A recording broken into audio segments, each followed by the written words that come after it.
Hello students, कैसे हो। Last class में अपन ने स्टार्ट किया है कॉलिगेटिव प्रॉपर्टीज। ट्वेल्थ का ये बहुत बहुत ही इम्पोर्टेंट चैप्टर है और जेई मेंस और नीट के लिए भी काफी ज्यादा इम्पोर्टेंट है। मैं आपको बता दूं, जेई मेंस में जो क्वेश्चन पूछे जाते हैं आपका लगभग 60+ % क्वेश्चन जो पूछे जाते हैं आपका वो ट्वेल्थ का होता है, ठीक है ना। और बाकी जो परसेंटेज आपका 11th का होता है, ठीक। तो ज्यादा टेंशन लेने की जरूरत नहीं है। जहां से आप पढ़ना स्टार्ट किए हो वहीं से आप लोग जारी रखिए, ठीक है ना। कोई प्रॉब्लम नहीं आएगा, किसी तरह का कोई प्रॉब्लम नहीं आने वाला है इस चैप्टर में, चाहे पूरी केमिस्ट्री हो। बात समझ में आती है ना। Very good. हाँ, लेकिन एडवांस में क्या होता है, अपोजिट हो जाता है। उसमें 11 का पोर्शन ज्यादा होता है और 12 का थोड़ा कम रहता है, ठीक है ना। तो जो थोड़ा भी टेंशन लेने की आपको जरूरत नहीं है, ठीक। आप लोग बने रहिए। अपन स्टार्ट करते हैं कॉलिगेटिव प्रॉपर्टीज का पार्ट 2। पार्ट 1 में अपन ने ये पढ़ा था कि कॉलिगेटिव प्रॉपर्टीज क्या होता है। तो नंबर ऑफ सॉल्यूट पार्टिकल पे जो डिपेंड करता है, यानी जो कॉलिगेटिव प्रॉपर्टीज होता है वो किसके ऊपर डिपेंड करता है, नंबर ऑफ सॉल्यूट पार्टिकल के ऊपर। उसके अंदर हम लोगों ने देखा था कि कॉलिगेटिव प्रॉपर्टीज 4 तरह के होते हैं। कौन कौन? रिलेटिव लोअरिंग वेपर प्रेशर, ठीक। उसके बाद elevation of boiling point, depression of freezing point और ऑस्मोटिक प्रेशर। बात समझ में आती है ना। इन चारों की बात फॉर सॉल्वेंट के लिए करते हैं, जब एक नॉन वोलेटाइल को अपन क्या करते हैं, ऐड करते हैं किसके अंदर, सॉल्वेंट के अंदर, तब अपन इनकी बात करेंगे, ठीक है ना। समझ में आती है ना, ठीक। तो हम लोगों ने पहला स्टार्ट किया था रिलेटिव लोअरिंग वेपर प्रेशर, लेकिन उसके अंदर हम लोगों ने एक बेसिक कॉन्सेप्ट देखा था कि वेपर प्रेशर क्या होता है, ठीक। फिर उस वेपर प्रेशर के अंदर हम लोगों ने देखा था इवेपोराइजेशन और कंडेंसेशन वगैरह देखे थे एट इक्विलिब्रियम कंडीशन पे, ठीक। फिर मैंने बोला था जो इवेपोराइजेशन और कंडेंसेशन होता है वो एक सरफेस फिनोमेना होता है, यानी सरफेस बढ़ेगा तो ये दोनों भी क्या करेगा, बढ़ेगा। बात समझ में आती है ना, ये सब क्लियर होना चाहिए। फिर मैंने बात किया कि फैक्टर अफेक्टिंग ऑफ किसका, वेपर प्रेशर। तो उसके अंदर हम लोगों ने पढ़ा था पहला इंटरमोलिक्यूलर फोर्स ऑफ अट्रैक्शन, ठीक है ना। ये खत्म किया था। दूसरा आज हम लोग स्टार्ट करेंगे, ठीक है ना। देखिए, इंटरमोलिक्यूलर फोर्स ऑफ अट्रैक्शन बढ़ने से, ठीक है ना, अगर दो मॉलिक्यूल के बीच में अट्रैक्शन ज्यादा है तो वहां से वेपर ज्यादा बनेगा कि कम बनेगा, कम बनेगा। बात समझ में आती है ना। तो ध्यान रखिएगा कि जो वेपर प्रेशर होता है वो इनवर्सली प्रोपोर्शनल होता है किसके, इंटरमोलिक्यूलर फोर्स ऑफ अट्रैक्शन। बात समझ में आती है। तो चलिए आज स्टार्ट करते हैं सेकंड पॉइंट, इसका factor affecting of vapour pressure, ठीक है ना। Now start. हम लोग क्या पढ़ रहे हैं, ध्यान दीजिएगा सब। Factor affecting of vapour pressure, ठीक है ना। इसके अंदर लास्ट क्लास में अपन ने खत्म कर लिया था इंटरमोलिक्यूलर फोर्स ऑफ अट्रैक्शन, खत्म हो गया था। आज हम लोग सेकंड बात करेंगे, ध्यान दीजिएगा। फॉर अ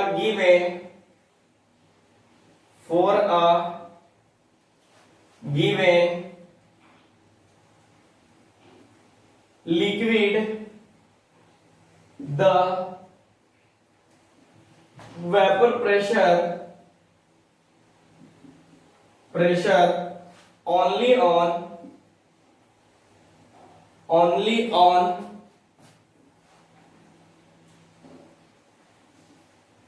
temperature and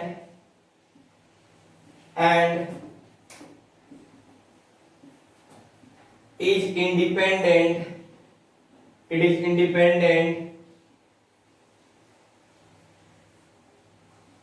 ध्यान दीजिएगा, बहुत इंपॉर्टेंट है, ठीक है ना। इंडिपेंडेंट ऑफ पॉइंट ए, इसके ऊपर इंडिपेंड करेगा साइज एंड शेप। मैं दोनों बता रहा हूं अभी। दूसरा हमारे पास साइज और शेप साइज एंड शेप किसका, ऑफ वेशन, ठीक। उसके बाद एक और पॉइंट होता है आपके पास अमाउंट ऑफ लिक्विड, ठीक है ना। बस समझिए बहुत इंपॉर्टेंट पॉइंट है। देखिए ये बोला है कि फॉर अ गिवन, ये अपन ने लास्ट क्लास में पढ़ लिया था, जो पहला पार्ट था आपका फैक्टर फैक्टिंग, हम लोगों ने एंडिंग पार्ट किया था जिसमें से इंटरमोलिकुलर फोर्स ऑफ अट्रैक्शन पढ़ लिया था, इसलिए हम यहाँ पर इसकी बात नहीं करेंगे। हम सेकंड फैक्टर की बात कर रहे हैं कि जब आपके पास एक लिक्विड मतलब क्या दिया, for a given liquid the vapour pressure only, मतलब जो वेपर प्रेशर है लिक्विड का ही होगा ना, ठीक है ना, तो वो जो होता है ना ओनली टेम्परेचर पे डिपेंड करता है, ठीक है ना। और जो इंडिपेंडेंट होता है पहला साइज एंड शेप के ऑफ वेसल, मतलब जो बर्तन का साइज होगा उसके इंडिपेंडेंट हो, उसके ऊपर डिपेंड नहीं करता है, या अमाउंट ऑफ लिक्विड पे भी डिपेंड नहीं करेगा। आप बोलिएगा कैसे, तो ध्यान दीजिएगा सब। जैसे मान लीजिए, सभी ध्यान दीजिएगा, पहला एग्जांपल ले रहा हूं मैं इनका, कि इसके अंदर ध्यान दीजिए ये शेप एंड साइज, जैसे मान लीजिए बर्तन का साइज ए रहा है, ठीक है ना, इसके अंदर है, ठीक है, फिर एक बर्तन का साइज आपके पास कुछ इस तरह से ले लिया, ठीक है, ध्यान दीजिएगा, फिर एक बर्तन का साइज आपने, ठीक है ना, कुछ इस तरह से लिया, ये अजीब तरह का बर्तन है लेकिन जैसे समझ जाइए, ठीक है ना, ये मैंने अपने तरफ से बना दिया, ठीक है ना, ये हो गया, ठीक। चलिए तो देखिए इन सबका शेप कैसा है, अलग अलग है, ठीक है ना, साइज भी अलग अलग है, ठीक। तो देखिए इसके अंदर वेपर प्रेशर कम होगा कि ज्यादा होगा, इन तीनों के अंदर, ठीक है ना। तो ध्यान दीजिएगा यहां पर हम लोग बात करते, देखिए इसके अमाउंट पे तो बात ही नहीं कर पाएंगे भाई, अमाउंट चाहे 2 लीटर हो चाहे 1 लीटर हो, हमें बात किससे करना है, इस सरफेस से, ठीक है ना। और ध्यान दीजिए ये क्या है हमारे पास, है बंद है, बात समझ आ रही है ना, ये भी क्या है, ये भी क्या है, ठीक है ना। अब समझिए ये क्या होगा, बात समझिएगा, इस सरफेस पे, इन सब सरफेस की बात करेंगे अपन, किसकी, इस सरफेस पे, ठीक है ना, ये भी थोड़ा ज्यादा बन गया, इस सरफेस पे बात कर रहे हैं, ठीक है ना, ध्यान दीजिएगा। अब देखिए ये क्या होगा, इसका इवेपोराइजेशन होगा, ठीक, इवेपोराइजेशन होकर ये ऊपर की तरफ आएगा, इवेपोराइजेशन होगा तो लिक्विड किस में आएगा, गैस के रूप में आएगा, गैस फिर वेपराइज होकर ये कहां पर आ जाएगा, ये कंटेनर के वॉल पे जाकर क्या हो जाएगा, इकट्ठा होगा, फिर ये जब ऊपर, यानी यहां पर क्या हो जा रहा था, यही ना बताया गया था आपका, इकट्ठा होगा, ठीक, फिर एक कंडेंस होकर कहां आएगा, नीचे की तरफ होगा, ठीक, मैं यही बताया था, ठीक। लेकिन हमें ये बताना है कि ये शेप या साइज और इसके अंदर अमाउंट, मान लीजिए 2 लीटर चाहे 1 लीटर है, ठीक है ना। तो ध्यान दीजिएगा कि इसका वेपर प्रेशर चेंज होगा या नहीं होगा, ठीक। तो देखिए अमाउंट कितना, उससे क्या मतलब, हमें तो इस सरफेस एरिया से मतलब है ना, इस सरफेस के ऊपर, मतलब जो, मतलब कोई भी लिक्विड भरा हुआ है, पानी भरा हुआ है, तो जो पानी का लेयर जहां तक है, बात समझ में आ रही है ना, तो उस लेयर का सरफेस की बात कर रहा है, बात समझ में आ रही है ना। तो ये जो सरफेस इसकी बात कर रहा है, तो भाई अमाउंट से तो हमें मतलब ही नहीं, हमें तो इससे मतलब है ना, क्योंकि ये इवेपोराइजेशन होकर यहाँ का जो मॉलिक्यूल है ये इवेपोराइजेशन होकर, ठीक है ना, वो गैस का रूप लेगा और वो वेपोराइजेशन होगा, बात समझ में आ रही है ना, फिर कंडेंस होकर नीचे की तरफ आएगा, तभी तो वेपर प्रेशर कहलाता है ना हमारा, ठीक है। तो देखिए अब यहाँ पर क्या हो गया, इसका साइज इतना है, ठीक है ना, इसका साइज थोड़ा लंबा है, ठीक, इसका क्या है, इस तरह का है, ठीक, बात समझिएगा। तो आपको ऐसा लग रहा होगा कि इनका ज्यादा, इससे भी थोड़ा सा क्या होगा, ये दोनों में अजीब लग रहा है आपको, ठीक है ना। तो ये क्या कर दीजिए, थोड़ा सा आप अपने तरफ से, आपको लगे कि नहीं कुछ तो है इसमें खास, ठीक। अब समझिए आप क्या लग रहा है, या कुछ ज्यादा लग रहा है, सबसे ज्यादा तो वेपर इससे ज्यादा होगा, गलत। देखिए जितना ज्यादा ये इवेपोराइज होगा उतना ज्यादा क्या हो जाएगा, कंडेंस भी होगा ना, बात समझ में आ रही ना। अगर ये इवेपोराइज कम होगा तो कंडेंस भी तो कम होगा ना, बात समझ में आ रही ना। इवेपोराइजेशन इसका कम होगा तो कंडेंस भी कम होगा, ठीक है ना। यहाँ पर भी इवेपोराइजेशन जितना होगा उतना क्या हो जाएगा, कंडेंस होगा, ठीक है ना, कंडेंस होगा, यानी तीनों के अंदर क्या हो गया, वेपर प्रेशर बराबर हो गया, ठीक है ना। कहने का मतलब size and shape of vessel पे डिपेंड नहीं करता है वेपर प्रेशर, ठीक। उसी तरह से अमाउंट चाहे 2 लीटर है, चाहे 4 लीटर है, चाहे 5 लीटर है, हम तो सरफेस की बात करेंगे ना। तो बताइए अमाउंट काम में आएगा क्या, नहीं ना। ये पॉइंट क्लियर हो रहा है, सही बताइएगा। अगर समझ में आए तो कमेंट बॉक्स में जरूर लिखिएगा, बात समझ में आ रही है ना। चलिए तो ये हमारा हुआ ये पॉइंट। ठीक, अब चलिए तीसरा हम लोग बात करते हैं टेम्परेचर की। हालांकि अपन ने पर भी लिया है, ठीक है ना, ध्यान रखिएगा। अच्छा एक और पॉइंट यहाँ पर बोल सकते हो कि ये जो पॉइंट है, ये ध्यान रखिएगा, ये जो size and shape of vessel, ये अमाउंट ऑफ लिक्विड, ये क्या सरफेस फिनोमेना है या नहीं है? बताइए, ये सरफेस फिनोमेना है या नहीं है? तो ये जो आपका है सरफेस फिनोमेना नहीं होगा। बात समझ आ रही है ना? Very good. वो इवेपोराइजेशन और कौन होगा? वेपोराइजेशन सरफेस फिनोमेना होगा। देखिएगा वो क्वेश्चन पूछा हुआ आपका नीट का, ठीक है ना। चलिए अब बात करते हैं अपन टेम्परेचर की।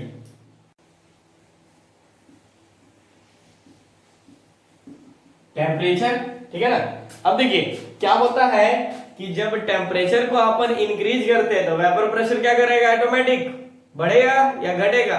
तो लिख सकते हैं यहां पर कि अगर if temperature is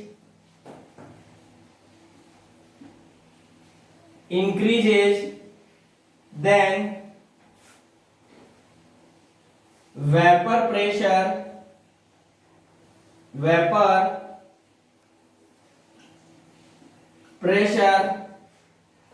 is also increases। ठीक है ना, यानी सिंपल सी बात है कि जब आपके पास T बढ़ेगा, ठीक है ना, तब क्या करेगा? वेपर प्रेशर भी आपका इंक्रीज होगा। बात सुन रही है ना? कोई समस्या नहीं होनी चाहिए, ठीक है ना। चलिए फिर हम लोग आते हैं एक तरह की और जो कि बहुत इंपॉर्टेंट है, ठीक है ना, सभी ध्यान देना आप लोग। यहां पर क्या हो जाएगा, मैं यहां पर एक नोट कराना चाहता हूं टेम्परेचर के लिए, ठीक है ना। आप लोग थोड़ा ध्यान दीजिएगा क्या। हाँ, टेम्परेचर मतलब मैं एक जो आप वेपर प्रेशर पढ़ रहे थे तो उसके अंदर एक बहुत इंपॉर्टेंट नोट है, मैं उसको थोड़ा करा देता हूँ यहाँ पर, ठीक। तो आप थोड़ा ध्यान दीजिए, यहाँ पर नहीं लिख सकते हम क्योंकि दिखेगा नहीं। आप लोग ध्यान दीजिएगा, चलो सर मैं करा देता हूं क्योंकि यहां से नॉर्मल क्वेश्चंस नहीं पूछे जाते, जब भी पूछा जाएगा वो एडवांस लेवल का पूछा जाएगा, ठीक है ना। ऑब्जेक्टिव वगैरह में पूछा जा सकता है कई बार, ठीक। तो ध्यान दीजिएगा, बहुत इंपॉर्टेंट है, ठीक है। तो देखिए मैं क्या बोलना चाह रहा हूं, अगर यहां पर अगर हम लोग बात करते हैं, एक बात बताइए, आपसे अगर पूछा जाता है जो वेपर प्रेशर है, मतलब लिक्विड जो गैस के अंदर जा रहा है, ठीक है ना, वो किस तरह का प्रोसेस है, एक्सोथर्मिक या एंडोथर्मिक? अरे मैं अगर आपसे पूछ लिया, याद ध्यान दीजिए कि अगर आपके पास जो H2O है ये लिक्विड फॉर्म में, ठीक। अगर मान लीजिए ये H2 किसके अंदर जा रहा है?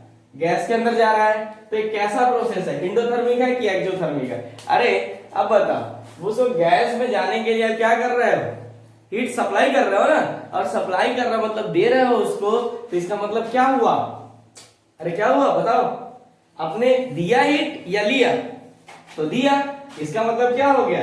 तो यहां पर जो डेल्टा एच की वैल्यू हो जाएगी वो पॉजिटिव होगी। कहने का मतलब ये कैसा हो गया? इंडोथर्मिक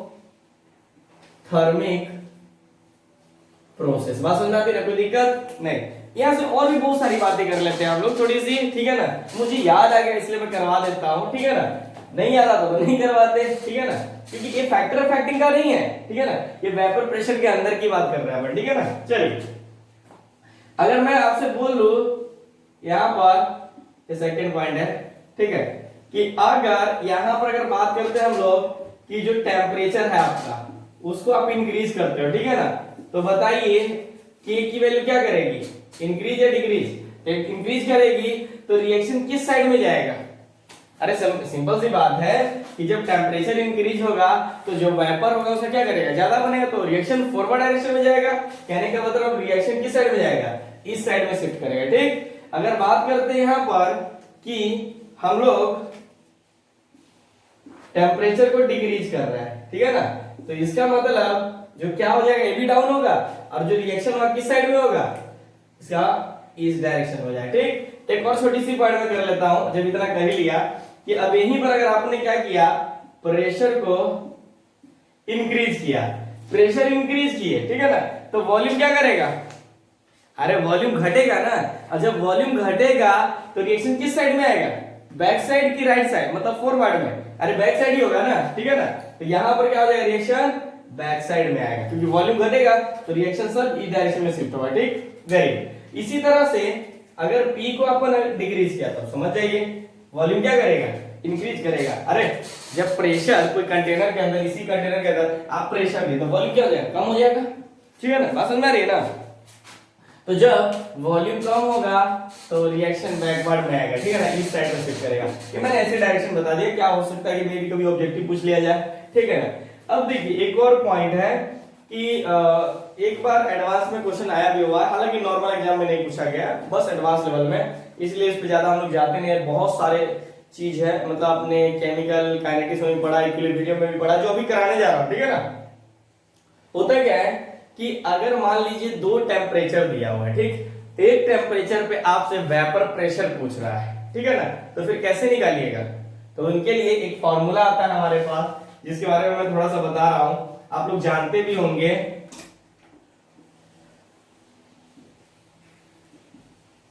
जैसे log base 10 K2 upon K1 is equal to delta H upon 2.30, सभी ध्यान दीजिएगा, 2.303 R 1 by T1 minus 1 by T2, समझ में आ रही है ना। तो यहां पर देखिए कि T1 के लिए अपन क्या लेते हैं, K1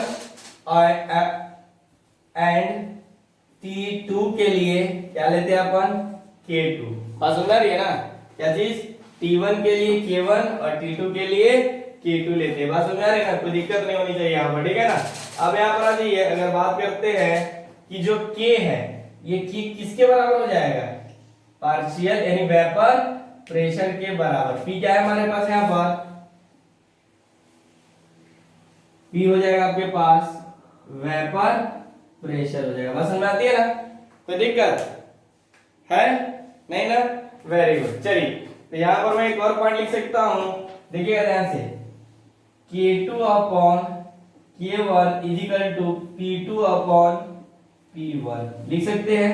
मेरे पास तो स्पेसिंग नहीं बचा, फिर भी मैं लिख देता हूं, आप थोड़ा समझने का प्रयास कीजिए, ठीक है ना, आप समझदार भी हो, ठीक है ना। यहाँ पर देखिए थोड़ा बड़ा में लिख दिया हूं मैंने, क्यों ना मैं इसको इधर लिख दूं, चलिए नहीं लिखना ही पड़ेगा, ये तो स्पेस ही नहीं बचेगा। यहाँ पर देखिए, चलिए क्या करते हैं ना, इसको लिख लेते हैं। देखो इस फार्मूला को हम लोग इस तरह से चेंज कर सकते हैं, log P2 upon P1 base 10 ही रहेगा, ठीक है ना, डेल्टा H अपॉन 2.303 R, फिर 1 by T1 minus 1 by T2, बात समझ में आ रही है। अब देखिए यहाँ पर ये हो गया हमारे पास इसका फॉर्मूला, ये हमेशा वैल्यू दिया रहेगा इन द क्वेश्चन में। देखिए इस पे वो P2 या P1 पूछा जा सकता है, ठीक है ना, एक दिया रहेगा, जो अननोन वैल्यू होगा वो आपसे निकालने के लिए बोल सकता है, ठीक है, तो निकल सकता है ना। तो बहुत बार किए हुए, ऐसा नहीं कि नहीं किए हुए हो, ठीक है ना, तो थोड़ा सा इसको ध्यान रखिएगा, ठीक है ना। ये मेरे को याद आया तो मैंने सोचा करा देता हूँ, ठीक है ना।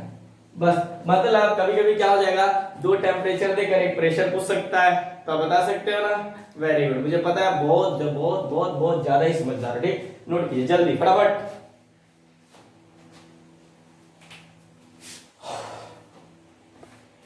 फटाफट ये ध्यान रखिएगा कि एंडोथर्मिक है,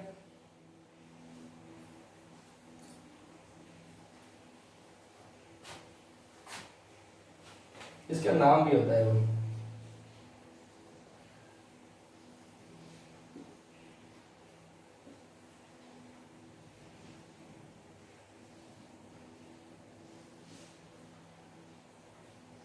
नहीं बहुत अच्छा नाम होता है, काइलोसिस, काइलोसिस कैल्पोर, ठीक है ना, इसका इसका इसका नाम होता है, इस इक्वेशन का अजीब नाम होता है ना इन लोगों का। चलिए ले लिए स्क्रीनशॉट, चलिए मैं यहां से मिटाता हूं।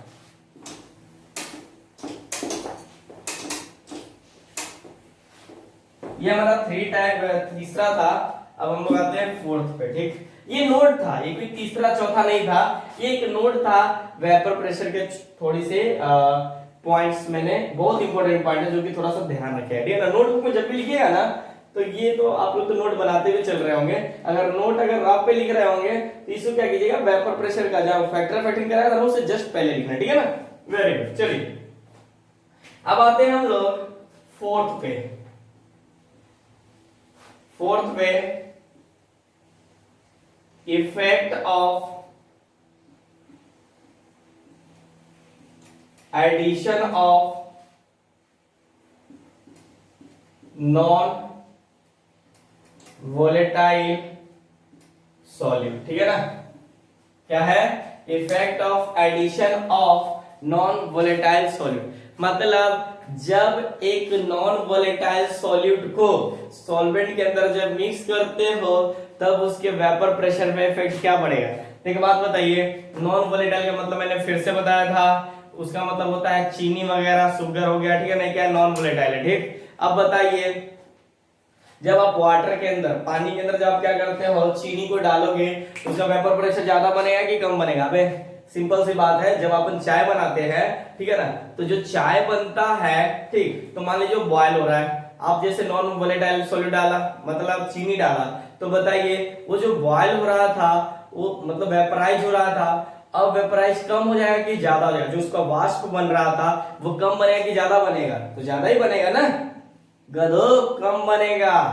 चीनी डालते नहीं देखते, उसका बॉइलिंग पॉइंट क्या हो जाता है, यानी वेपर प्रेशर की बात कर रहे हैं ना, तो वेपर प्रेशर क्या हो जाएगा, कम हो जाएगा, ठीक है ना। तो बोल सकते हैं कि जब नॉन वोलेटाइल सॉल्यूट को जब हम लोग सॉल्वेंट में डालते हैं, ठीक है ना, तो उसका वेपर प्रेशर कम हो जाता है। बात समझ में आ रही है ना, तो इसको लिख सकते हैं, फिर इसको हम लोग देखेंगे क्योंकि यहाँ से बहुत इंपॉर्टेंट, क्योंकि यही रिलेटिव लोअरिंग वेपर प्रेशर होता है जो अपन पढ़ रहे थे ना, रिलेटिव लोअरिंग वेपर प्रेशर पहला वही है। ठीक, तो पहले लिखते हैं इस स्टेटमेंट को, रेड से लिखो या ब्लू से लिखो, देख लीजिए आप। व्हेन नॉन वोलेटाइल, ध्यान दीजिएगा, when non volatile solute is added in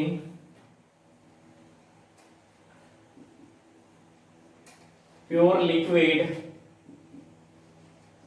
when their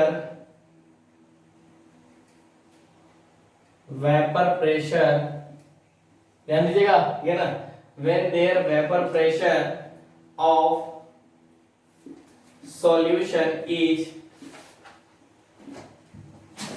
less than the vapor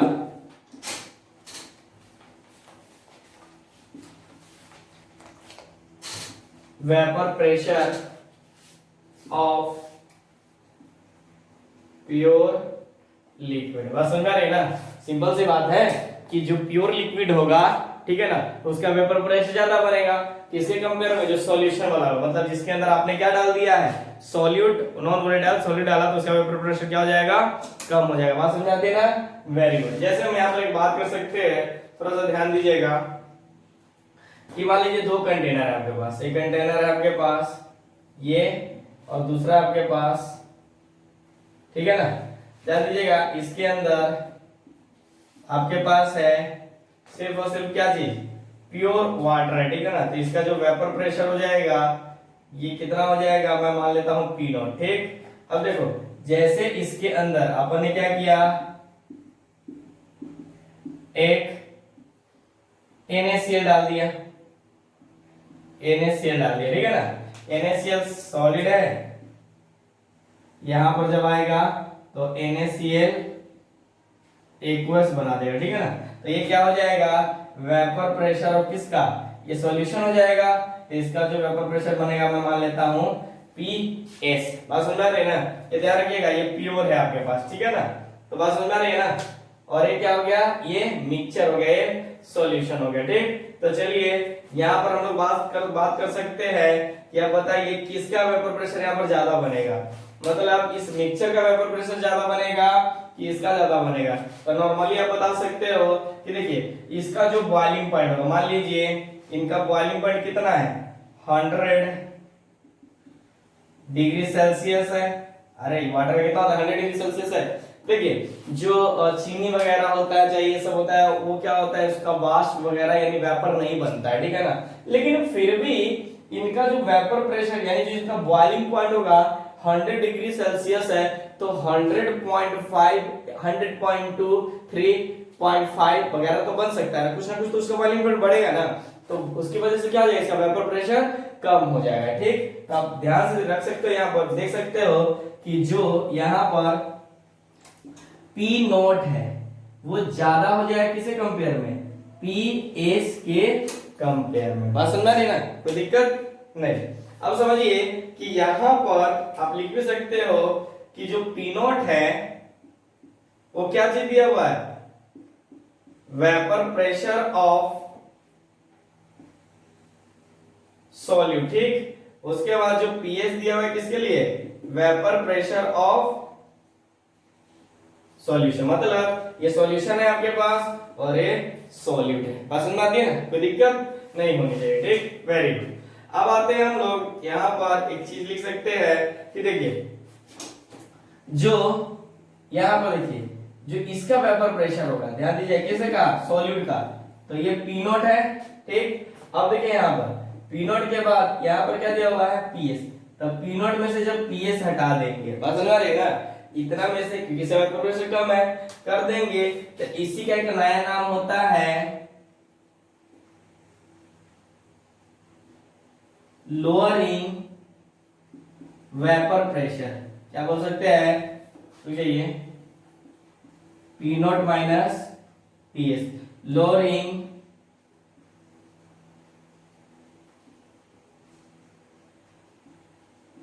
pressure, ठीक है ना, vapour pressure, lowering vapour pressure. ये जो लोअरिंग वेपर प्रेशर आया, देखिए क्वेश्चन यहां से पूछा जा सकता है कि बताइए कि इसका लोअरिंग वेपर प्रेशर क्या होगा। ठीक, लेकिन ध्यान दीजिएगा कि ये जो लोअरिंग वेपर प्रेशर होता है वो क्वालिटेटिव प्रॉपर्टीज नहीं होता है, ठीक है ना, लेकिन हमें क्या निकालना है, क्वालिटेटिव प्रॉपर्टीज निकालना है। ठीक, तो चलिए एक और पॉइंट देख रहे हैं हम लोग, यहां पर देखिएगा ये जो ये आ रहा है ना, इसको अपन क्या बोल सकते हैं, डेल्टा P, चेंज ऑफ, ये जो चेंज हो रहा है ना, जिसको अपन ऐसे नहीं लिख सकते हैं, लिख सकते हो ना, delta P is equal to P naught minus PS, ठीक है ना, चेक, वेरी गुड। तो अब बताइए जो लोअरिंग वेपर प्रेशर होता है वो क्या होता है, अरे क्या होता है कि difference of vapour pressure of किसका, प्योर, अरे प्योर सॉल्वेंट माइनस क्या चीज, जो सॉल्यूशन है उसको हटा दीजिए, तो उसी को क्या बोलेंगे, वेपर, लोअरिंग वेपर प्रेशर। बात समझ आती है ना, वेरी गुड। ठीक, अब यहां पर आते हैं हम लोग, इसको लिख भी सकते हैं अपन, difference of vapour pressure of pure liquid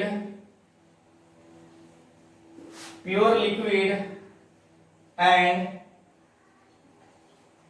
solution is called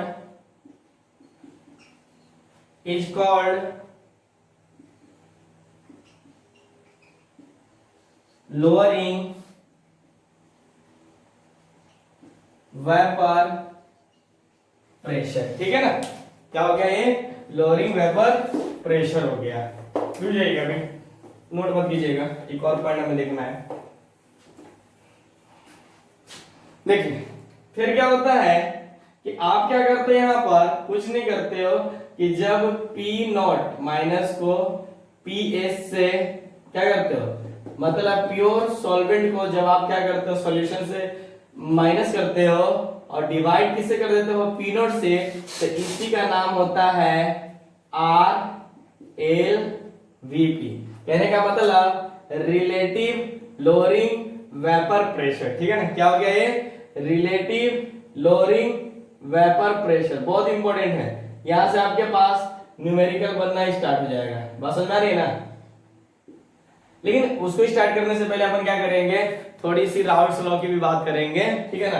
उसके बाद हम लोग न्यूमेरिकल में हाथ लगाएंगे, ठीक है ना, वो थोड़ा बहुत इंपॉर्टेंट है, ठीक। अब देखिए यहाँ पर क्या हो गया, रिलेटिव लोअरिंग वेपर प्रेशर। तो ध्यान दीजिएगा कि जो लोअरिंग वेपर प्रेशर है ये कोलिगेटिव प्रॉपर्टीज नहीं होता है, लेकिन जो रिलेटिव लोअरिंग वेपर प्रेशर होता है ये कोलिगेटिव प्रॉपर्टीज होता है। कभी भी स्टेटमेंट पूछा जा सकता है, खासकर नीट और जेई मेंस में, ठीक है ना। बात समझ आती है ना, वेरी गुड। देखिए अभी तक जितना भी क्वेश्चंस जेई मेंस वगैरह में पूछा गया है, चाहे नीट में पूछा गया है, वो एकदम लल्लू पंजू क्वेश्चन होता है। अगर कॉन्सेप्ट क्लियर हो रहा है ना तो आपके लिए पूरा लल्लू पंजू क्वेश्चन होगा, ठीक है ना। ज्यादा दिमाग लगाने की भी जरूरत नहीं है, जितना पढ़ाया जाता है उसको देखिए, बाकी न्यूमेरिकल्स लगाइए, ठीक। अब आ जाइए, एक स्टेटमेंट लिख सकते हो आप लोग कि relative lowering vapor pressure is a colligative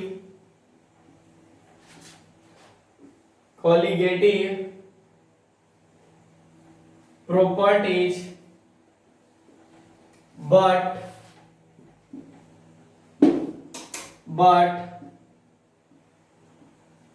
lowering vapor pressure is not, ये लिख दो, not colligative प्रॉपर्टी। ये बहुत इंपॉर्टेंट पॉइंट है, मतलब ये जो लाइन लिखा गया है ना ये बहुत बहुत बहुत इंपॉर्टेंट है। ये डायरेक्ट ऑब्जेक्टिव यहाँ से पूछा जा सकता है, ऐसा नहीं कि कंपटीशन में बोर्ड वगैरह में भी आपसे पूछा जा सकता है। बात समझ में आती है ना। आप ऐसे कीजिए, इसको नोट कीजिए, ठीक है ना। फिर हम लोग आते हैं एक बहुत बहुत बहुत इंपॉर्टेंट कॉन्सेप्ट पे जिसको राउल्ट्स लॉ बोलते हैं। थोड़ा लंबा चलेगा, ठीक है ना, पहले आप इसको नोट कीजिए, ठीक है ना।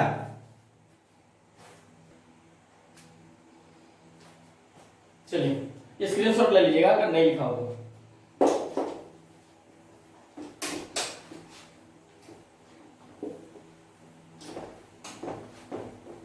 ये वो आपका रिलेटिव लोअरिंग वेपर प्रेशर। अब हम लोग देखेंगे, ये भी देखेंगे कि ये आया कैसे, ठीक है ना। प्रूफ वगैरह जो भी होता है ना तो आप लोग समझ सकते हो, ठीक है ना। चलिए,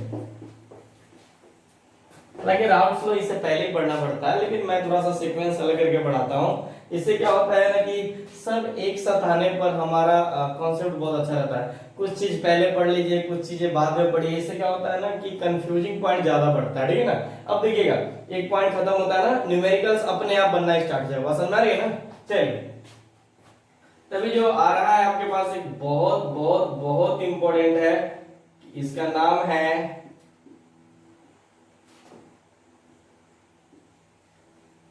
राउल्ट्स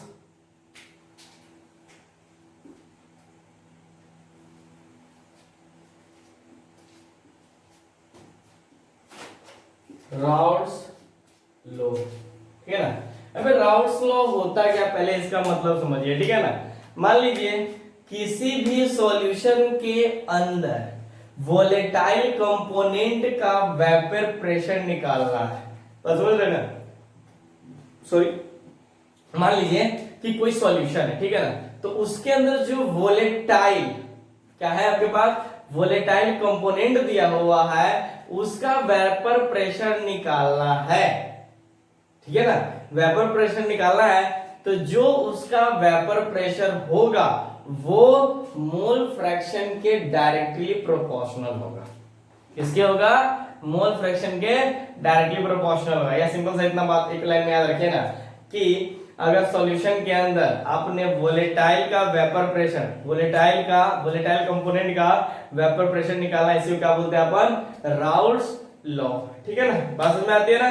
चलिए, तो इसी स्टेटमेंट को लिख सकते हैं बहुत अच्छे तरीके से, इसलिए ध्यान दीजिएगा। ये आपसे पूछा भी जा सकता है थ्योरी के रूप में बोर्ड में कि वेपर प्रेशर ऑफ किसी भी वोलेटाइल यानी एनी वोलेटाइल कंपोनेंट किसके अंदर, इन सॉल्यूशन इज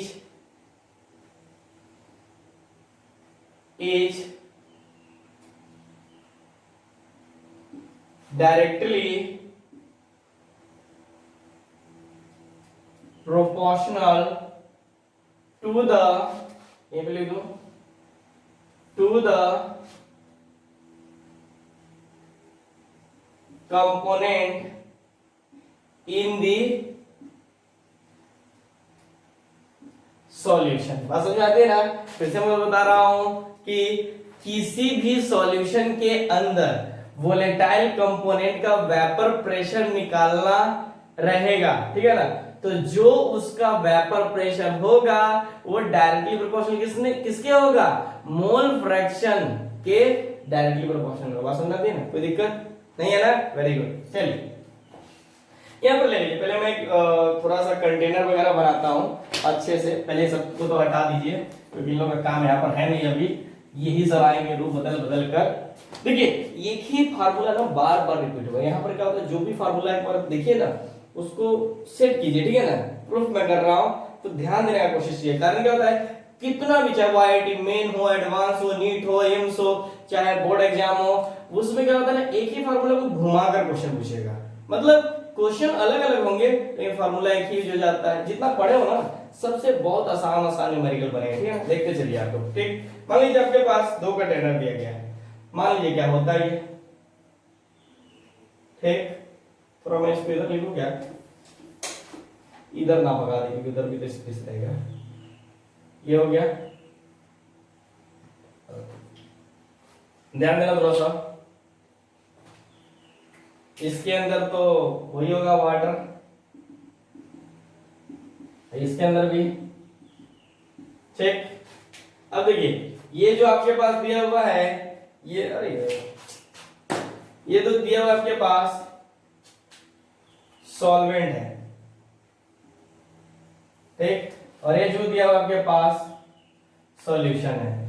यहां पर जिसका वेपर प्रेशर है वो P0 यानी इसके अंदर जो है ये कंपोनेंट है और इसके अंदर जो है थोड़ा ज्यादा इधर हो गया, मैं इसको यही पर बना देता हूं,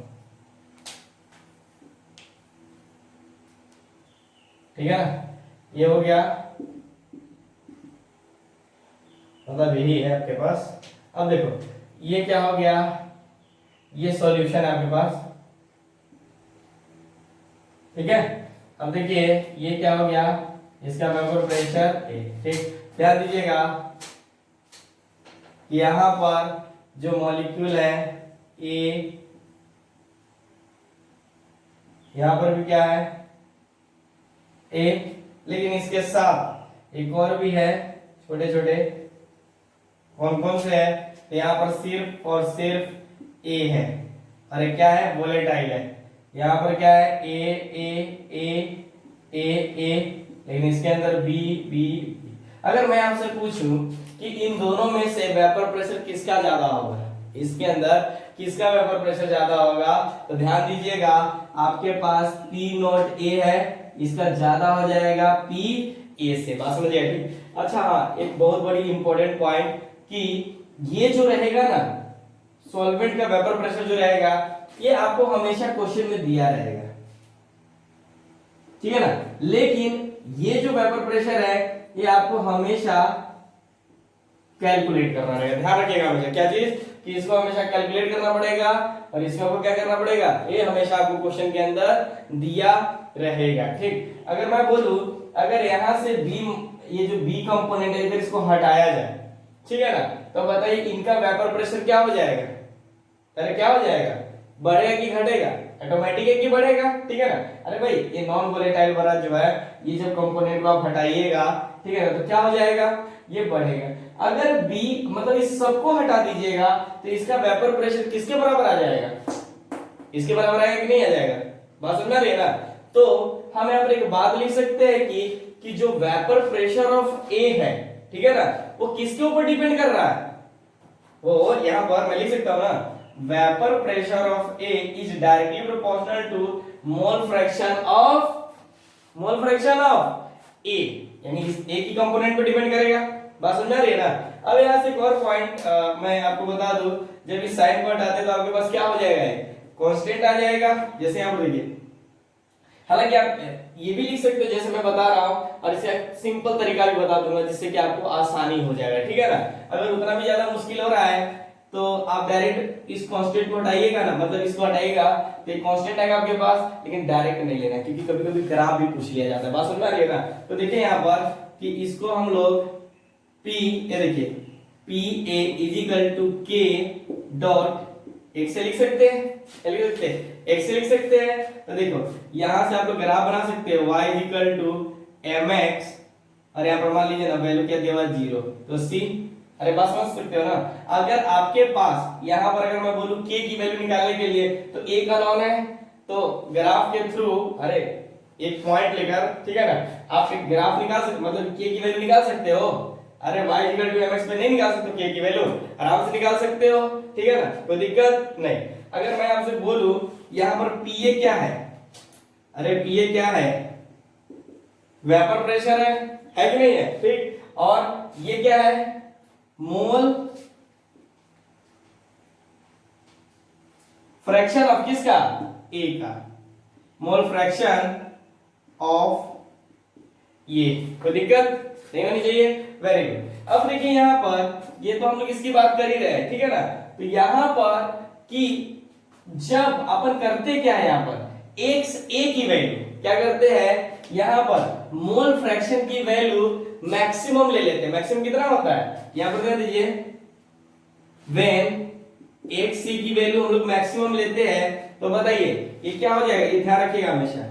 व्हेन x इक्वल टू 1 लेते हैं तो बताइए यहां पर k की वैल्यू क्या हो जाएगी, यहां पर k की वैल्यू आपके पास pa हो जाएगी, यस या नो, अरे pa हो जाएगी ना। देखो ना यहाँ पर इसकी वैल्यू मैक्सिमम ले लेते हैं तो ये दोनों आपस में क्या हो जाएगा, इक्वल हो जाएगा, ठीक है ना। ये 1 हो गया तो ये निकाल सकते हैं, ठीक। अब देखिए कि जब अपन यहाँ पर क्या किए, यानी ये जब इसको हम लोग इसको हटाते हैं, ठीक है ना, तो इसका वेपर प्रेशर बढ़ जाएगा और किसके बराबर हो जाएगा, इसके बराबर हो जाएगा ना। तो मतलब हम लोग क्या कर सकते हैं कि यहाँ पर कुछ कंफ्यूज हो रहा होगा, लेकिन वैसे एक सिंपल तरीका भी बता दूंगा, जिन बच्चों को मेथड समझ में आ रहा है उसके लिए भी बहुत अच्छी बात है, ठीक है ना। यहाँ पर लिख सकते हो P A is equal to P not, ये हो सकता है कि नहीं हो सकता है, पी नॉट ये हो सकता है, अरे यस या नो। तो फिर से आप लिख सकते हैं ना, P nought A is equal to K into 1, अरे इसके जगह अपन ने कहा इस वैल्यू पे पुट अप कर दिया, ठीक है ना, ये कर दिया। तो यहाँ से आप ध्यान रख सकते हो K is equal to P not, ये हमारे को यही लाना था। बात समझ में आ रही है ना, बार बार हम लोग इसको लिख रहे हैं, कोई दिक्कत नहीं है, बस आप लोग ध्यान रखना, ठीक है ना। चलिए फिर हम लोग यहाँ पर, ये तो हो गई हमारी कहानी, ठीक। अब हम लोग बात कर रहे हैं क्या, ये हो गया। तो इस वैल्यू को आप उठा के यहाँ पे डाल सकते हो ना, कहां पर, यहाँ पर, ये जो k की वैल्यू थी, अरे यस या नो। तो यहाँ पर देखिए आपके पास कि पी ए, इसके अंदर पुट अप करना क्या भाई, इसके P A is equal to K की वैल्यू पी नॉट ए, ठीक है, इंटू एक्स ए, क्या हो जाएगा एक्स ए, तो ये आ गया। अब देखिए इतना करने से अच्छा ये हमें करना कोई जरूरी नहीं था, उतना ज्यादा इंपॉर्टेंट नहीं था। बात समझ रही है ना। आप यहाँ पर ये भी डायरेक्ट कर सकते थे कि P vapour pressure of A is directly proportional to किसके, X A, mole fraction of A के आ गया, ठीक है ना। तो जब इस साइन को हटाइएगा तो एक कांस्टेंट आ जाएगा, ठीक है ना। कौन सा कांस्टेंट आएगा, ये कौन सा कांस्टेंट आ गया, वेपर प्रेशर ऑफ सॉल्वेंट। बात समझ रही है ना, क्या हो गया आपके पास, वेपर प्रेशर ऑफ सॉल्वेंट। कोई दिक्कत है, अरे कोई दिक्कत नहीं होना चाहिए ना, वेपर प्रेशर ऑफ सॉल्वेंट तो हो जाएगा इसका कांस्टेंट। तो ये हमारा पहला इक्वेशन आता है, ठीक है ना, पहला फार्मूला आता है, ठीक है ना, जो कि बहुत इंपॉर्टेंट है, ध्यान रखिएगा, इस पे स्टार लगा लीजिए, ठीक है ना। ये वोलेटाइल पढ़ रहे हो और मतलब ये नॉन वोलेटाइल के लिए पढ़ रहे हो, ठीक है ना। जब वोलेटाइल की इसी में कहानी आएगा कि नॉन वोलेट, ये तो हमारा आ गया वोलेटाइल, और एक सॉरी ये हमारे पास आ गया नॉन वोलेटाइल। और जब वोलेटाइल के लिए लीजिएगा तो देखिए जो सॉलिड होगा उसका भी तो अपना वेपर प्रेशर होगा ना। अरे यहाँ पर तो नॉन वोलेटाइल है तो उसका वेपर प्रेशर उतना बनता नहीं, बात समझ रहे ना। ठीक है, तो यहाँ पर मैं बता रहा हूं कि ये किसके लिए लिया गया है, नॉन वोलेटाइल सॉलिड के लिए, बात समझ रहे ना। Very good. ठीक, यहाँ पर मैं आपसे एक बात बता सकता हूं, एक पॉइंट मैं बोलना चाहता हूं, ठीक है ना, जो कि बहुत इंपॉर्टेंट है, ठीक है ना। अगर हम लोग यहाँ पर इस फॉर्मूले की बात कर रहे हैं, आप लोगों को दिखाई दे रहा है इधर, वेरी गुड, आप लोग कंटिन्यू देखते चलिए, ठीक है ना। कोई प्रॉब्लम हो तो कमेंट बॉक्स में लिख दीजिएगा, ठीक है। चलिए मैं एक बात बताता हूं कि इस फार्मूले से आप वेपर प्रेशर ऑफ किसका कैलकुलेट करोगे, इस फार्मूले से आप वेपर प्रेशर ऑफ मतलब यहां पर वेपर प्रेशर किसका कैलकुलेट करोगे, इस फार्मूला से, बता सकते हो कोई आप भी, यस है नो। तो देखो एक ऐसे सॉल्यूशन को जिसके अंदर सॉल्यूट किस तरह से है, बात समझिए, कैलकुलेट करना है तो कैसा सॉल्यूशन होगा इसके अंदर, मतलब सॉल्यूट होगा नॉन वोलेटाइल। याद रखिएगा हमेशा कि इस फार्मूले का यूज आप कब करोगे, इस फार्मूले का यूज, नहीं समझ में आया, बाउंस कर रहा है, देखिए बस मुझे इस फार्मूले से आप वेपर प्रेशर किसका कैलकुलेट करते हो, जिसके अंदर सॉल्यूट किस तरह का होना चाहिए, वोलेटाइल या नॉन वोलेटाइल, तो नॉन वोलेटाइल, बात समझ आती है ना, नॉन वोलेटाइल, ये ध्यान रखिएगा बस। अरे एक लाइन में बोलूं कि इस फार्मूले का यूज अपन जो करेंगे वो नॉन वोलेटाइल सॉल्यूट के लिए करेंगे, बात समझ आती है ना, वेरी गुड। चलिए तो मैं यहां पर एक पॉइंट आपसे बताना चाहता हूं कि हम लोग जानते हैं we know कि XA plus XB mole fraction of A is equal to mole fraction of B is equal to कितना होता है, 1 होता है। अब मैं इसको थोड़ी सी सिंप्लीफाई करूं तो देखिए मुझे X से निकालना है, ठीक, क्या करना है, XA निकालना है, तो X से निकालना है तो बताओ क्या कर सकते हैं आप लोग, अरे इसकी साइड ले जाओगे तो XA इजिकल टू जब 1 माइनस XB, ठीक है। तो मैं यहां पर थोड़ी सी बात कर लेता हूं, जो लाए हैं हम कहानी को, थोड़ा सा लंबा हो जाएगा यहाँ पर, ठीक है ना। तो देखो PA इजिकल टू कहां पर पुट अप करेंगे, इसके अंदर, तो XA की वैल्यू वही हो जाएगा ना, तो यहां पर हो जाएगा P नॉट A, तो बस XA की वैल्यू क्या पुट अप कर दो, 1 माइनस XB, तो ये देखिए, तो PA इजिकल टू लिख सकते हो आप लोग P nought A into XB, अच्छा P nought A minus P nought A into XB, ठीक है ना। ध्यान दीजिएगा, थोड़ी सी हम लोग एक बात कर रहे हैं, ये हमारे पास ये लाइन आ गया ना, ये वाली बात ये वाला करना है। अब क्या करना है, आप क्या करो, कुछ नहीं, इसको इस साइड ले जाओ, क्या रखो, इसको इस साइड ले जाओ और इसको इस साइड ले जाओ, ठीक है ना। तो मैं यहां पर लिख सकता हूं P nought A minus P nought A, ये हो गया ना, इसको इधर और इसको इधर ले जाएंगे तो PA is equal to P nought A into XB, ध्यान दीजिएगा, ठीक है, ये हो गया। ये थोड़ा सा ध्यान रखना पड़ेगा। अच्छा एक बात बताओ, यहां से आपको कुछ दिखाई दे रहा है, मैं इस मार्कर से लिखता हूं, ये देखो इसको दिखाई दे रहा है ये वाला पॉइंट, हालांकि ये भी मार्कर वही कलर का है, ये वाला पॉइंट, इसको क्या बोलते हैं अपन, यही तो है हमारा लोअरिंग वेपर प्रेशर, क्या है, लोअरिंग वेपर प्रेशर, ध्यान दीजिएगा, ठीक है ना। इसी को क्या बोलते हैं अपन, लोअरिंग वेपर प्रेशर। तो निकाल सकते हो ना कि लोअरिंग वेपर प्रेशर क्या होता है, ठीक। चलिए तो यहीं से आप एक और बात निकाल सकते हो कि देखिए ये P नॉट A को इस साइड में ले जा सकते हो, यानी हम लिख सकते हैं यहां पर P nought A minus PA, और इस PA नॉट से डिवाइड कर दीजिए, ठीक, इजिकल टू XB, बस समझ में। अब समझो कि इसको क्या बोलते थे आप लोग, ये वाले पॉइंट को, इसको क्या बोलते थे आप लोग?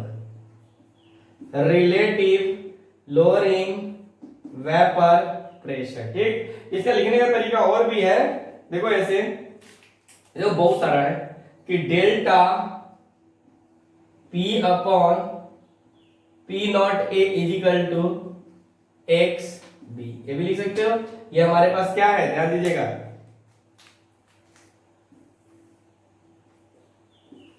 रिलेटिव लोअरिंग वेपर प्रेशर, इसको क्या बोलते हैं अपन? रिलेटिव। हम लोगों ने फैक्टर फैक्टिंग के अंदर रिलेटिव लोअरिंग वेपर प्रेशर पढ़ भी लिया था, ये इसीलिए पढ़ा था कि हमें आसान हो जाए। बात समझ में आती है ना? Very good. लेकिन अभी हमारी कहानी खत्म नहीं, ये तो हमारे पास एक फॉर्मूला आ गया ना, ठीक है ना। ये किस तरह का फॉर्मूला आ गया, तो यहाँ से आप लोग बहुत सारा चीज कैलकुलेट कर सकते हो, बहुत ज्यादा, ठीक है ना। यानी वो कितना नंबर हुआ था आपके पास? हाँ, एक ये फॉर्मूला हो गया दूसरा, ठीक, ये जो आपके पास हो गया तीसरा। ठीक, अब इसको थोड़ा सा सिंप्लीफाई और करते हैं अपन, ठीक है ना। अब बोलोगे कि सर खाली सिंप्लीफाई कर रहे हो, कुछ और भी कीजिए। तो देखिए ध्यान से, अपन इसको, अब इसको ऐसे लिखो चाहे ऐसे लिखो, मैं तो ऐसे लिखूंगा, मुझे अच्छा लगता है। तो देखो P नॉट A और PA vapour pressure of A, और यहां पर क्या हो जाएगा? P नॉट A, तो इजिकल टू क्या हो जाएगा? देखो यहां पर मोल फ्रैक्शन ऑफ B है ना, तो इसको लिख सकते हैं ना, mole of B upon mole of A plus mole of B, अरे भी लिख सकते हैं। देखो हर टर्म एक फॉर्मूला बन रहा है, क्या है? हर टर्म एक फॉर्मूला बन रहा है, तो थोड़ा ध्यान दीजिएगा, ठीक है ना। अब देखिए ये Na अपॉन NB आ गया, ठीक है ना। अब देखिए मैंने एक बार आपसे बोला था कि नीचे किसको लिखेंगे? P नॉट A, जब हम लोग वेपर प्रेशर ऑफ A इसको लिखेंगे तो फिर क्या आ जाएगा? ठीक, तो चलिए थोड़ा सा करके देखते हैं, बोल के नहीं करके देखते हैं। तो ध्यान दीजिए, करना कुछ नहीं है कि ये जो आया है ना, ये वाला जो आपके पास डेटा आया है, इसको करना कुछ नहीं, उल्टा कर दीजिए। क्या कर दीजिए? उल्टा कर दीजिए यहाँ पर, ठीक है ना। जब इसको उलटिएगा तो आपको कैसा दिखाई देगा? चलिए मैं थोड़ा सा उलटने का कोशिश करता हूँ, लिख दो क्या उल्टा? नहीं नहीं, लिखना गलत हो जाएगा। तो ये देखिए, जब उलटिएगा तो आपके पास हो जाएगा P नॉट A, और ये नीचे चला जाएगा तो P nought A minus PA, ठीक है ना। ऊपर क्या चला जाएगा? ध्यान दीजिएगा यहाँ पर कि NA plus NB upon NB, बात समझ में आ रही है ना? उलटना ही है, ठीक। तो देखिए उलटने के बाद हम दोनों तरफ -1 कर देते हैं। थोड़ा सा ध्यान दीजिएगा, ये मेरा अपना तरीका है करने का, ठीक है ना, ताकि हर एक पॉइंट प्रूफ हो जाए। ठीक, तो हम लोग क्या कर दीजिए? -1 ठीक। तो थोड़ा सा जब इसको कैलकुलेशन कीजिएगा तो ये आपके पास हो जाएगा P नॉट A, ठीक है ना। फिर ये क्या हो जाएगा आपके पास? बताइए थोड़ा सा आप लोग, क्या हो जाएगा? ये ऊपर जाएगा ना यार, ये कहां पर था? यहाँ पर आपको समझ में आ रही है ना? तो ये हो जाएगा -PA, फिर आपके पास हो जाएगा, ये तो PA हो जाएगा ना, थोड़ा सा रुकिएगा, P नॉट A, फिर आपके पास यहाँ पर हो जाएगा, ये वाला ऊपर जाएगा ना, ठीक, P नॉट A, फिर आपके पास प्लस PA, ठीक, अपॉन P नॉट A, थोड़ा ध्यान देना, ज्यादा टेंशन लेने की जरूरत नहीं है, Na प्लस NB, फिर माइनस NB अपॉन NB, ठीक। तो देखो थोड़ा लेंदी हुआ ना, कोई दिक्कत नहीं, लेकिन लेंदी से हमारा आसान भी बनने वाला है, इससे कटेगा, इससे कटेगा, ठीक। अब आ जाइए, आपके पास क्या बना यहाँ पर? क्या बचा? PA upon P nought A minus PA is equal to Na upon NB। अब क्या कर दीजिए, फिर से इसको पलट दीजिए, ठीक है ना। पलट दीजिए तो कैसा दिखाई देगा आप लोग? ध्यान दीजिए कि P nought A minus PA upon, नीचे क्या हो जाएगा? PA is equal to NB upon Na। देखिए कुछ दिखाई दिया? देखो ये भी आप लोग यूज कर सकते हो, ठीक है ना। दोनों के लिए आंसर सेम ही आएगा, कुछ अलग नहीं आएगा। इसको भी और इसको भी यूज कर सकते हो जब आपने वेपर प्रेशर ऑफ सॉल्यूशन लिया नीचे की तरफ, ठीक है ना। तो ये क्या हो जाएगा यहाँ पर NB, NB यहाँ पर Na प्लस NB था और ये क्या हो गया आपके पास NB अपॉन Na। यानी यहाँ पर क्या हो गया, आपको बहुत सारा कैलकुलेशन करना पड़ेगा, लेकिन इसके अंदर डायरेक्ट फार्मूला पुटअप कीजिए और आंसर आपके पास तैयार है। बात समझ आती है ना। तो ये भी बहुत इंपॉर्टेंट है। तो यहाँ पर बताए गए हर बात बहुत बहुत इंपॉर्टेंट है। हम एक क्वेश्चन करेंगे इस पे, ठीक है ना, उसके बाद ही हम लोग इस क्लास को छोड़ेंगे, ठीक है ना। तो नोट डाउन कीजिए, हो गया। चलिए स्क्रीनशॉट ले सकते हो जिसने नहीं लिखा। तो यहां तक थी हमारी थ्योरी पोर्शन, ठीक है ना। ये तो हम लोगों ने सिर्फ नॉन वोलेटाइल के लिए लिया, अभी हम लोग वोलेटाइल के लिए भी लेंगे, लेकिन कुछ न्यूमेरिकल्स करने के बाद। इसको भी मिटाई देता हूं मैं।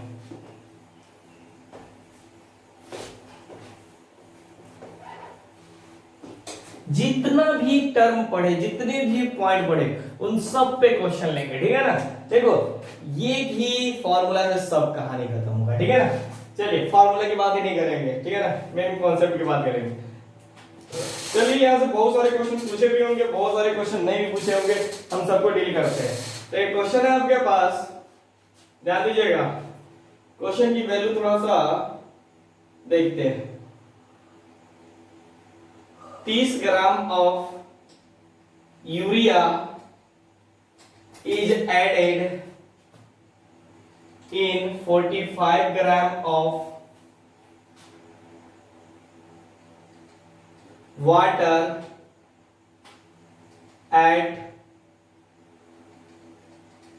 certain temperature is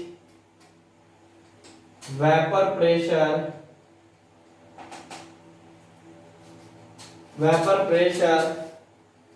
of pure water at that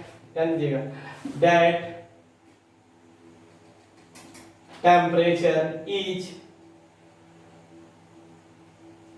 300 mm of Hg, then calculate, ठीक है ना। बहुत सारे हम लोग सब हर पॉइंट पे क्वेश्चन करते हैं। जैसे एक ले लेते हैं अपन वेपर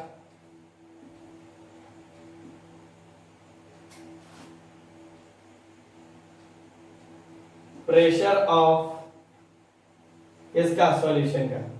बी की बात करते हैं लोअरिंग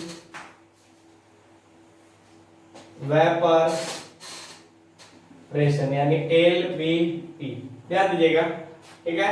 उसके बाद सी की बात कर सकते हैं RLVP, relative logging off vapour pressure. फिर डी की बात कर सकते हैं आप लोग मोल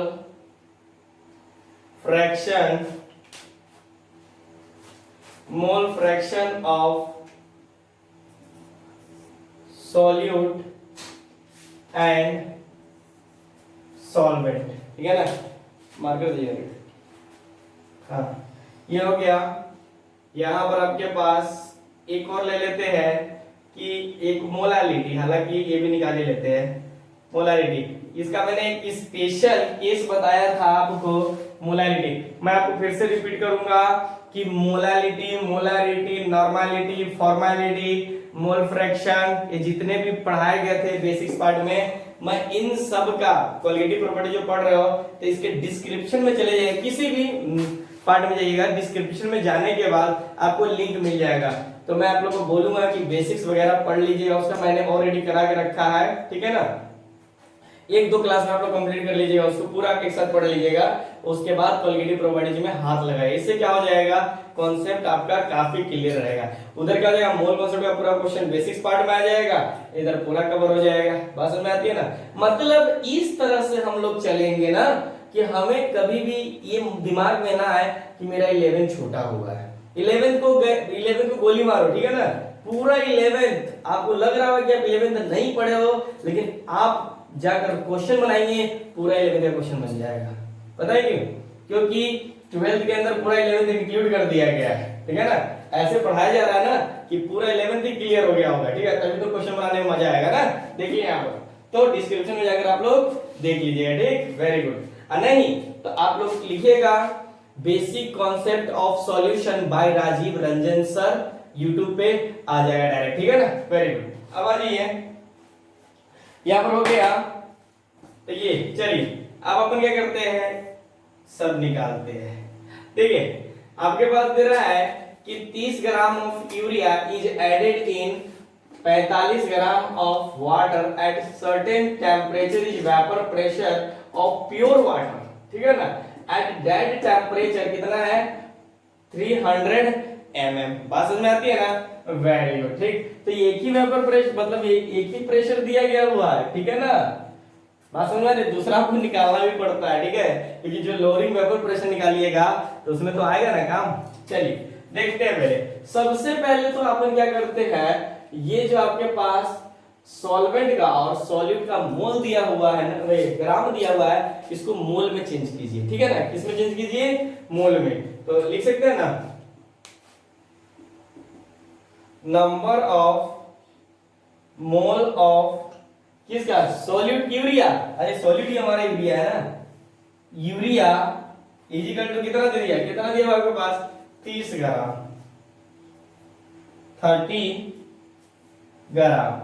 यूरिया का होता है कितना है 60 ग्राम। अब मॉलिक्यूलर मास निकाला, यूरिया का फार्मूला होता है NH2CO NH2। जब इसका मॉलिक्यूलर मास निकालिएगा तो 60 आ जाएगा, ठीक है ना। वाटर का 18 होता है, वाटर का होता है H2 तो इसका होता है 18, ठीक है ना। बात समझ आती है ना। अब उसके बाद नंबर ऑफ मोल ऑफ किसका, वाटर, ठीक है ना। कितना दिया हुआ है 45 और इसका मॉलिक्यूलर मास कितना होता है 18। मैं आप लोगों को बोलूंगा, ठीक है ना, कि आप पूरा पूरा कट मत किया कीजिए, ठीक है ना। ऐसा नहीं कि ये कसम खाए हुए हैं कि 30 दूना 60 करेंगे, ठीक है ना, ऐसा नहीं। देखिए अप्रोक्स मतलब इस तरह से कटिए, मतलब ऐसा नहीं कि उसको पॉइंट के अंदर लेके जाना है, ठीक है ना। जैसे इसको कट कीजिएगा तो आपके पास कितना आ जाएगा 1/2, इसको कट कीजिए तो कितना हो जाएगा यहाँ पर 5, अरे यहाँ पर कितना हो जाएगा 2 हो जाएगा, यस है नो। बात समझ में आती है ना। ध्यान रखिएगा, इसको अपन मोल ऑफ बी और मोल ऑफ इसको ये भी बोल सकते हो, अकॉर्डिंग टू मी नहीं, मैं कोई इसको बनाया नहीं हूं, ये किसने बनाया हुआ, जिसने भी बनाया हुआ उसी के बेसिस पे तो मैं ना एक बार मुझे याद है तो उसी के बेसिस पे कर रहा हूं। वो दिख ही नहीं रहा तो ओ ये हो गया एन बी और ये क्या हो गया एन ए। ये मत कहना कि दिखाई नहीं दे रहा, मैं काफी क्लियरिटी थोड़ा सा कर रहा हूं, तो ध्यान दीजिएगा आप लोग, ठीक। अब देखो यहां से, अब तो क्वेश्चन बन गया। आप यहां पर मोल फ्रैक्शन निकाल सकते हो, क्या बोला देखो ना यहाँ पर, वेपर प्रेशर तो भी नहीं बात करेंगे, मोल फ्रैक्शन ऑफ सॉल्यूट और सॉल्वेंट का। अरे मोल फ्रैक्शन नहीं निकाल सकते आप लोग, अब गधे हो क्या, नहीं। अब देखो देखो मोल फ्रैक्शन बाद में निकालना। आरएलबीपी पे आ जाइए, आरएलबीपी क्या होता है ध्यान बताओ, ध्यान रखिए कितना नंबर पे D, R L V P is equal to क्या होता है एक्स बी होता है। एक्स बी का मतलब क्या हो गया N B upon N A plus N B. मतलब एन बी की वैल्यू कितना देगा, कहां गया, ये देखो 1/2 अपॉन कहां गया 1/2 प्लस 5/6। कैलकुलेशन कीजिए इसका तो कितना आ जाएगा आपके पास, जब कीजिएगा तो यहां पर 6 ऊपर की तरफ जाएगा तो 1 6 है ना हमारा, तो 1/6। अच्छा एक बात बताइए, ये जो आया आपके पास ये किसका आया है, मोल फ्रैक्शन ऑफ बी का आया है ना, तो हम इसको हटाइए। तो ए का मोल फ्रैक्शन बता सकते हो मुझे, अरे कुछ नहीं, आप लोग तो फार्मूला जानते हो ना कि XA plus XB is equal to 1। तो आपके पास किसका पता है, कहा गया XB का पता है, XB का पता है, तो हम लोग लिख सकते हैं इसको x a इजिकल टू, यहाँ पर क्या हो जाएगा 1 माइनस 1/6। तो इसका क्या आराम से नहीं बता सकते आप लोग, तो ये इसमें जाएगा तो 6 में से 1 जाएगा तो 5/6। तो एक से क्या हो गया। अब यहां से देखिए मोल फ्रैक्शन ऑफ सॉलिड और सॉल्वेंट निकाल सकते हो, अरे निकालने की जरूरत ही नहीं है, यही तो आ गया मोल फ्रैक्शन ऑफ क्या चीज, ये किसको बोला गया आप लोग मोल फ्रैक्शन ऑफ सॉल्वेंट और मोल फ्रैक्शन ऑफ सॉलिड, तो निकल गया यहां से, आप निकाल भी सकते हो। वेरी गुड, यानी हमारा डी और ए कंप्लीट हो गया। क्या हो गया, डी और ए कंप्लीट हो गया। ठीक, अब आते हैं हम लोग क्या क्वेश्चन पूछ रहा है, वेपर प्रेशर भी निकाल सकते हो आप लोग। तो वेपर प्रेशर ऑफ सॉल्यूशन कैसे, यहां देखो पहला वाला देखो, मैं निकालता हूं यहां पर, पहला नहीं ये ना आपका ये हुआ ना डी, आरएलबीबी कहां पर है, सी था। ठीक, अरे कौन सा हो गया डी। अब मैं ए की बात कर रहा हूं। ठीक, ये वेपर, अच्छा ये ऐसे डायरेक्ट करना दीजिए, क्या ला जाना है, वेपर प्रेशर ऑफ सॉल्यूशन क्या हो जाएगा पहले बताइए, वेपर प्रेशर ऑफ सॉल्यूशन क्या लिखोगे, यहां पर कुछ नहीं, डायरेक्ट बताइए वेपर प्रेशर ऑफ सॉल्यूशन होगा क्या, ये आप बताइए, मैं क्यों बताऊं। वेपर प्रेशर, अरे वेपर प्रेशर ऑफ सॉल्यूशन का बताना है, मतलब आपके पास सॉल्यूशन क्या दिया हुआ है, ये इसको इस तरह से लिख सकते हो ना, तो यहां पर P नॉट क्या रखिए A इंटू एक्स भी था, याद रखिए वेपर प्रेशर ऑफ सॉल्यूशन, ठीक है ना, यही फार्मूला पढ़े थे ना। तो बताइए P नॉट A की वैल्यू कितना दे रखा है आपके पास, P नॉट A की वैल्यू दे रखा है आपके पास 300 इंटू एक्स का वैल्यू कितना दे रखा है, एक्स का वैल्यू आपके पास मोल फ्रैक्शन ऑफ सॉल्यूट, तो ये सी का वैल्यू कहाँ गया आपके पास,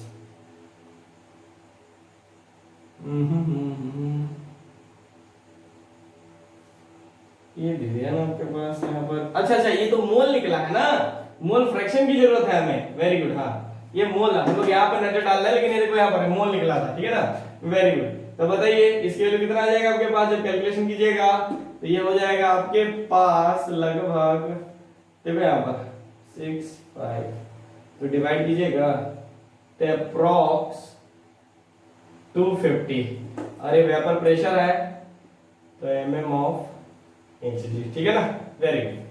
अब आज ये अगला क्या है समझ में आया ना, अगला क्वेश्चन हम लोग क्या कर सकते हैं, ये तो ये हो गया लोडिंग वेपर प्रेशर भी निकाल सकते हैं, दोनों आ गया, तो ये आपके पास हो गया बी लोअरिंग वेपर प्रेशर, तो क्या हो जाएगा आपके पास, यहां पर देखिए यहां पर P nought A minus P A, ठीक है। अब बताइए हमारे पास P नॉट A की वैल्यू कितना दे रखा है 300 और PA की वैल्यू कितना दे रखा है आपके पास, कहा गया PA, ये निकाले हो ना, तो 250, ठीक है ना, जब निकाल दीजिएगा तो कितना हो जाएगा आपके पास 50 mm ऑफ इंच। और कुछ बचा हुआ है आपके पास, मेरे ख्याल से सब निकल गया। मोलैलिटी, तो मोलैलिटी क्या होता है, मोलैलिटी का फार्मूला आपको पता होना चाहिए, ये होता है आपके पास मोलैलिटी यानी स्मॉल m, तो मोल इसका फार्मूला क्या बताएगा था आप लोगों को, ध्यान दीजिएगा कि number of mole of solute present in 1 kg solution, ठीक है ना। तो अब बताइए number of mole of solute कितना दे रखा है, सॉल्यूट का मोल यही है ना, ठीक है, बात समझ में आ रही है ना, और सॉल्यूशन इन केजी, तो सॉल्यूशन कहां गया, कितना दे रखा 45 ग्राम, इसको आप लोग केजी में चेंज कर दीजिए, तो कितना हो जाएगा 1000 हो जाएगा। अब इसको जब आप लोग कीजिएगा थोड़ा सा सिंपलीफाई, तो 1000 ऊपर चला जाएगा, 1/2 इंटू 45 इंटू 1000, ठीक है, तो 90 और 100, अरे 90 हो जाएगा ना 1000 मतलब 1000 अपॉन 90 और एक कटेगा तो 100/9 है। कितना आ गया? 100/9। अब देखिए मैंने आप लोग को एक स्पेशल फार्मूला बताया था जब मैं बेसिक्स कॉन्सेप्ट पढ़ाया था। स्पेशल फॉर्मूला, ठीक है ना? किसके लिए? मोलालिटी के लिए, ठीक है ना?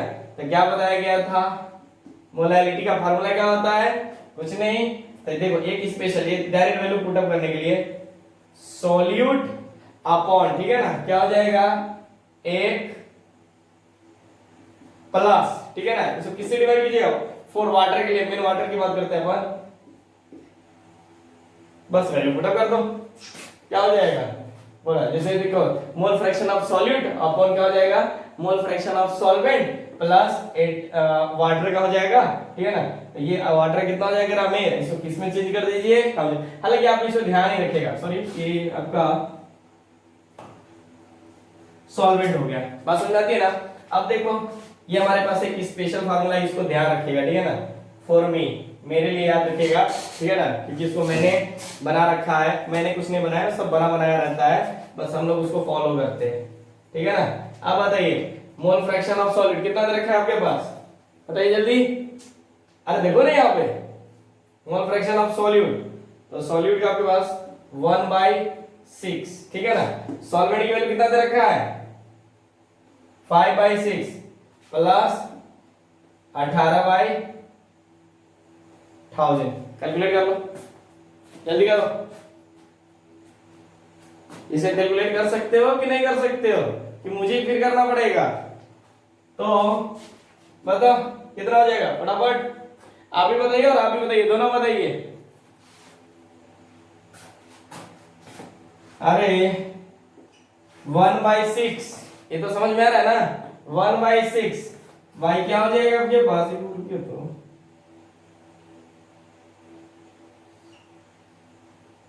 1/6 अपॉन 5/6, तो 6 से 6 तो कैंसिल हो जाएगा, बस समझ रहे ना?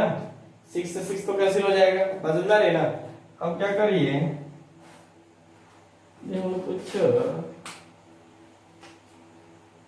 कुछ गड़बड़ तो नहीं कर रहा है? जरा सर यहाँ पर